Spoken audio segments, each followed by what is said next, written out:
Wasabi, you guys. Welcome to Integration Bee Training for Advanced. This is 7.1, which means that we are doing another kind of similar to the previous one, but it's kind of a different technique, or I guess a modified technique, I guess you could say. But pretty much in this section, we will be learning about inverse jailbreak, or inverse jailbreaking. Okay. Let me first show you what the concept of this. So if you remember our sum of inverse formula, that's not a pencil. We have A to B. Let's say we have some disgusting function, right? We have a very disgusting function that we have to speed integrate, or maybe it's probably easy to integrate, but very tedious or takes forever. So sometimes we can do an inverse jailbreak. What that means is we'll take the formula from the sum of inverses, right?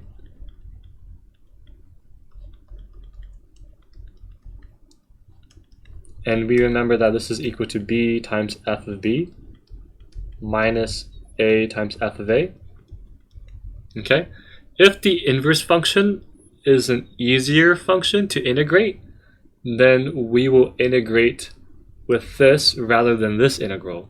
So pretty much what we have is whenever we have an ugly function, or a very difficult function, or a tedious function, we can just instead take the inverse instead. If the inverse function is easier to integrate, then we'll integrate it with respect to the inverse function.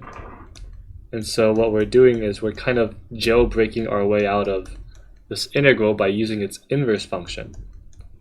And this is the inverse jailbreak concept, right? We turn this function, a hard function to integrate, and we turn it into an easier function. If the inverse is easier, then we integrate its inverse instead. However, we have to keep in mind that we do have to use these constants. Okay? Alright, let's go ahead and apply this concept. Okay, so let's use this integral here. I think it's a great start, a great starting integral. Right? We have inverse cosecant of square root of x. You can treat this like how you would integrate inverse sine of square root of x, but I'm lazy. I don't want to deal with cosecants. So what we would do is we would integrate the inverse function. The inverse function of this becomes cosecant square. And this, we definitely know the integral of this, right? This is just negative cotangent, right? So let's do this instead of integrating this. So now, let's see. However, how do we apply this? So in this case, what we have to do is because we're gonna integrate by cosecant square, well, let me change this back to x again, right? So what we do is we need bounds that corresponds to the function. In this case, we have 1. So plug in inverse cosecant of square root of 1. We get cosecant inverse cosecant of 1 pi over 2. And then, let's see, inverse cosecant of square root of 2, that's going to be pi over 4. Again, our bounds are kind of opposite, but because we're using sum of inverse formula, we have to make it, you can't change the bounds. Otherwise, you create a negative version of this integral, or you won't be able to apply the formula. Okay, so now that we have that, so then that means that this is equal 2 times pi over 4, because of bf of b minus af of a minus pi over 2, which we can easily see that they cancel out, right? And then plus I'm sorry, minus, right? Because we are using this formula here, right? AB plus f of A inverse f of B, right? Because we are using this formula here, this portion is being subtracted, okay? So because of that, we are subtracting the integral. In fact, we can use this negative to flip the bounds. So now we have pi over 2, pi over 4, cosecant square of dx. We know this is 0, so we just focus on this. This is negative cotangent x, pi over 4, pi over 2. See, pi over 2, plug in pi over 2, we get 0. Minus, well, with that negative, that becomes positive. Cotangent of pi over 4, that's 1. So this whole integral is equal to 1. Okay? And that's how we use inverse jailbreak. Okay? It's, again, you just have to get comfortable with the formula. The majority of the time I just did it in my head just to kind of get through this not too slowly. So we have inverse tangent of cube root of x minus 1. That looks disgusting to integrate by parts with. Is there a better way? Let's see. Let's take the inverse, right? If we take the inverse function of this, what do we get? Let's see. Let's see. We get tangent of y plus 1 and then cubed. Okay, so this is our inverse function. Is this any better? Let's see. Because, I mean, it depends on what our bound is, right? If this was from 0 to pi over 2, then we can use Wallis product, and that would be a lot. Oh, no, I'm sorry. Not Wallis product.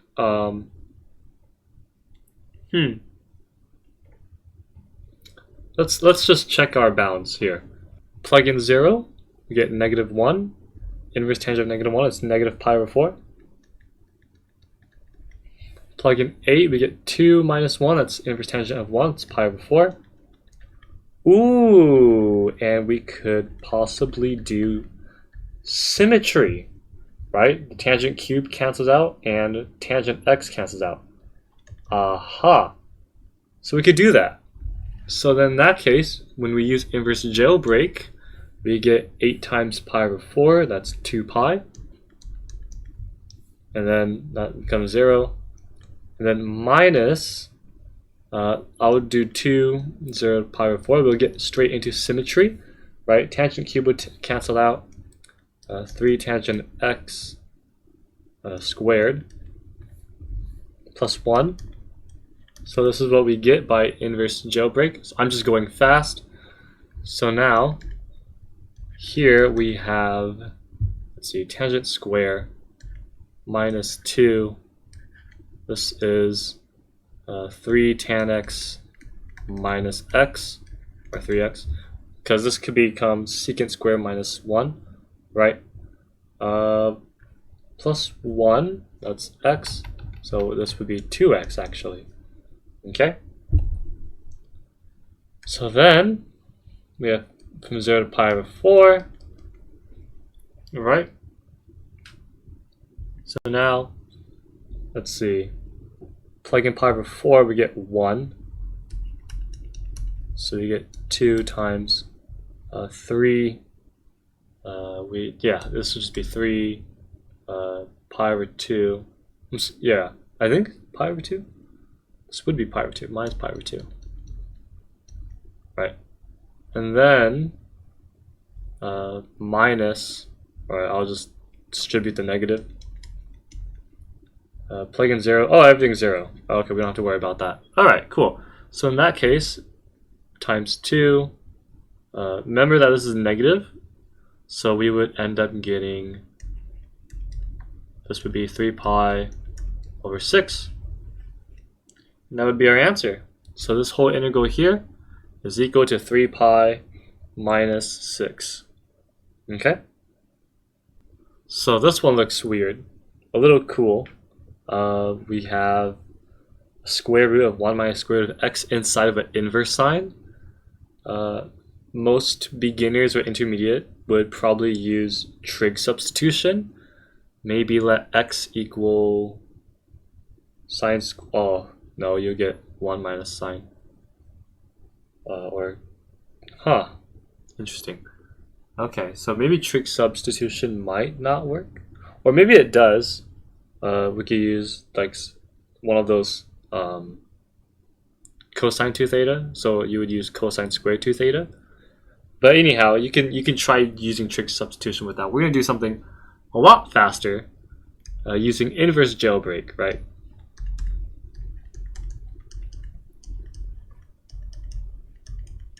So here we have, let's see, sine of y squared 1 minus equals square root of x, and we square. Oh, would you look at that? This becomes cosine of 4. Oh, that's so much easier to integrate. Well, depending on the bounds. If we let plug in 0, let's try this, right? If we format this inverse function in an integral, plug in 0, we get inverse sine of 1. What's inverse sine of 1? That's pi over 2. And then plug in 1, that's 0. Oh, we could definitely use Wallis product with this, right? Use Wallis trick into this integral. Perfect, then we'll do that. So, in that case, we have, let's see, 0, 0. Oh, okay, so b times f of b minus a times f of a. That whole thing equals to 0. So in that case, we have minus, and then minus pi over 2, 0 cosine of 4, x, right? Remember that it's a minus because of the sum of inverse formula. We subtract this to the other side. We can use this negative to switch the bounds. And of course, this is just Wallis product. And because we have 4 as an exponent, we have pi over 2 times, let's see, 2 times, I'm sorry, it would be 1, 2, 3, 4. And we stop right here because our exponent is 4. So now we have 3 pi over 16. And this is our answer for that integral. So this integral is 3 pi over 16, right? If you use trig substitution, I think it would be longer. You would still get the correct answer. It would just take forever, right? Here in this case, using inverse jailbreak, it's so much faster, right? The only difficulty you might be having is trying to find the inverse, but that's about it. Here in this case, it was kind of easy, thankfully, and we end up with an easy function to integrate. And the bounds worked out nicely because of Wallis trick, right? If it was something else, then we actually have to use some trig identity to manipulate with this. Okay, so this turns out very nicely. Our answer does indeed become 3 pi over 16. Oh God, what is this? Let's see. I mean, if you try ln of this minus ln of 2x, but then the bounds aren't very nice. This looks like bashing a tedious integral where you just use integration by parts, or maybe, I don't know, some hyperbolic trig substitution or trig sub, but that's nasty. So this looked like an integral that would take forever, right? What if we find the inverse of it? I know that seems very crazy, right? Taking the inverse, like, what does that mean? Like, why would you take the inverse of this? Like, that looks like it looks like an ugly function to find the inverse for. But let me show you this. Okay, e to the y, right? But then, doesn't this look like, I don't know, doesn't this look like a quadratic formula? Doesn't it? Doesn't it look like a quadratic? Here, let me rearrange this for you. Let me actually rearrange this. We have 1 plus square root of 1 minus 4x squared over 2x. Interesting. This looks like a quadratic formula. Huh. So let me put this in orange. Let's see. We have e to the y. So e to the y square plus b e to the y plus c equal to 0. So remember that a, b, c's. So a, b, and c can be in terms of x. So don't be afraid by that. Right? In this case, we have 2a. A could literally equal to x. Right? Okay. If that's x, then what we have, let's see, negative b. So b might equal to negative 1. Right? But then does it satisfy b squared minus 4ac? Let's check it out. Right? B squared minus 4ac. Let's see, b 1 minus 4a is x. Then what is c? We have 4x squared. We need 4x squared. That means that c must be another x. Okay. So it seems like we found our, let's see, well, we haven't found our inverse exactly. We have x e to the 2y plus, well, minus, that's a minus e to the y plus x equal to 0. Aha, factor out x, e to the 2y plus 1 equal to e to the y. I just put the e to the y to the other side. So our inverse, aha, is 2y plus 1. Okay, that was very tricky, right? This is probably the trickiest way to find the inverse. But here, we found our inverse function. Okay, so let me go ahead and delete this. Delete this. And we can now have our inverse function right there. Awesome. And does that look like an easy integral to integrate? That does, right?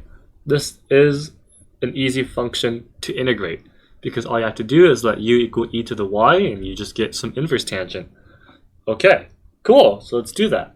That is surprisingly a lot easier. That is an easier function, right? Like I said, finding the inverse function is just the most difficult part. So here, we can go ahead, let's see.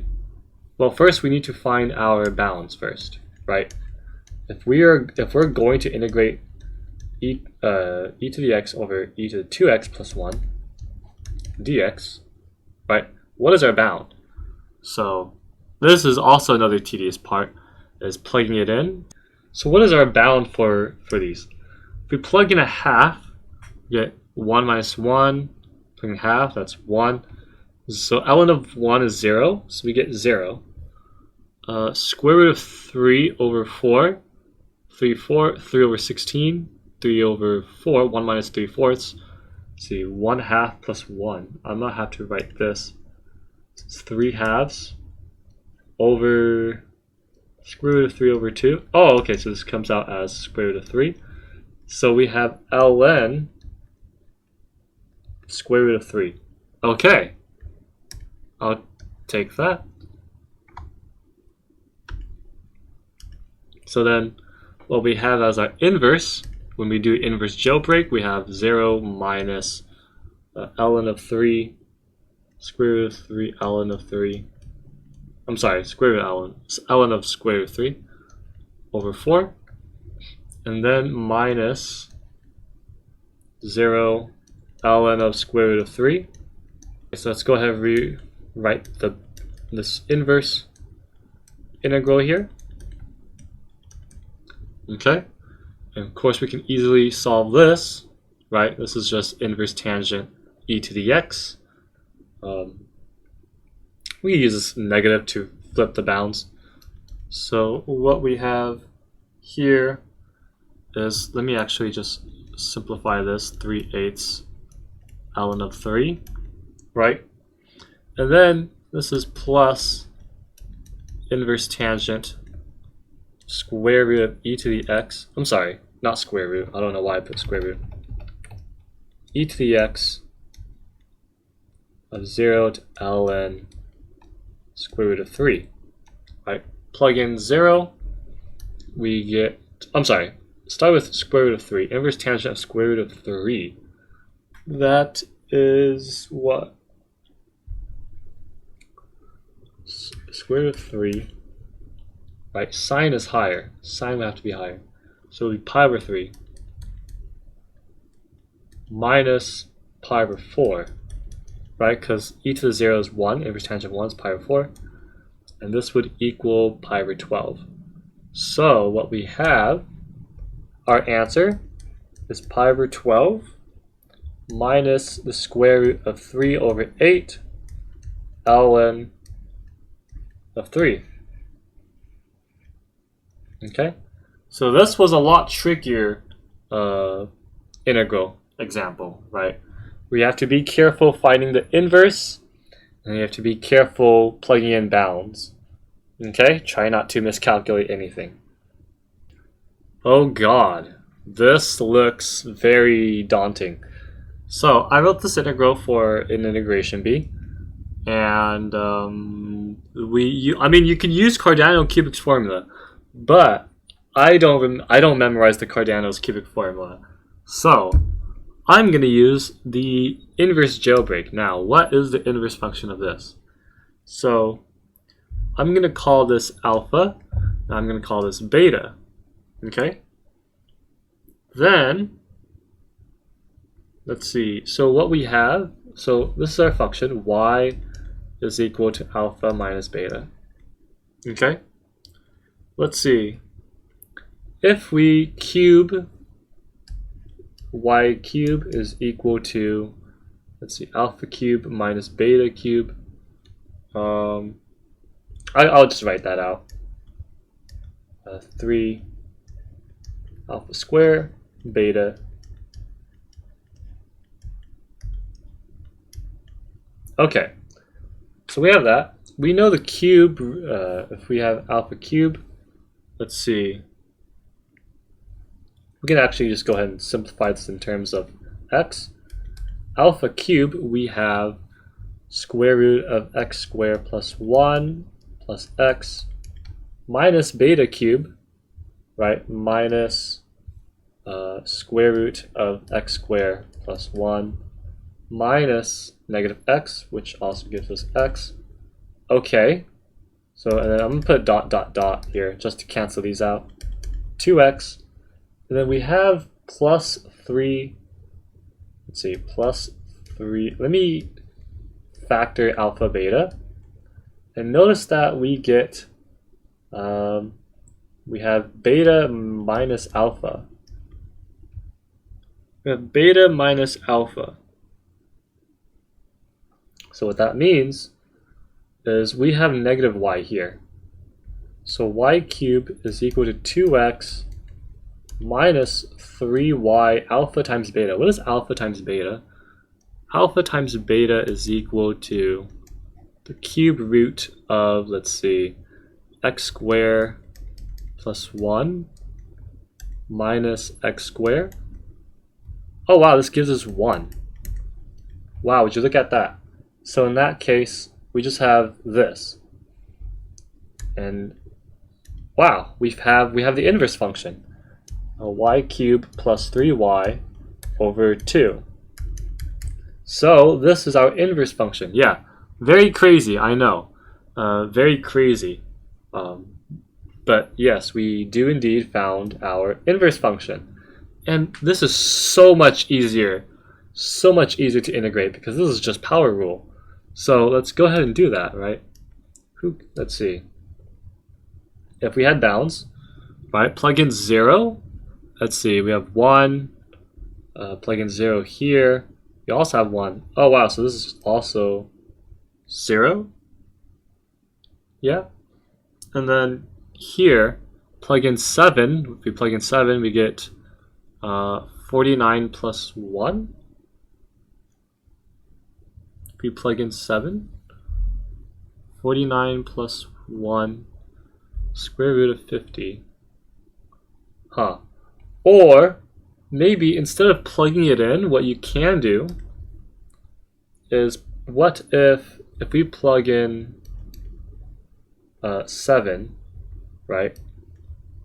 If x is equal to 7, then y cubed plus 3y. What is y for this to be 7? Let's see, 14 y cubed plus 3y. By inspection, y is equal to 2, because 8 plus 6 is 14. So our upper bound would be 2. Okay, cool. So we have our integral. Let's go ahead and clean this mess here.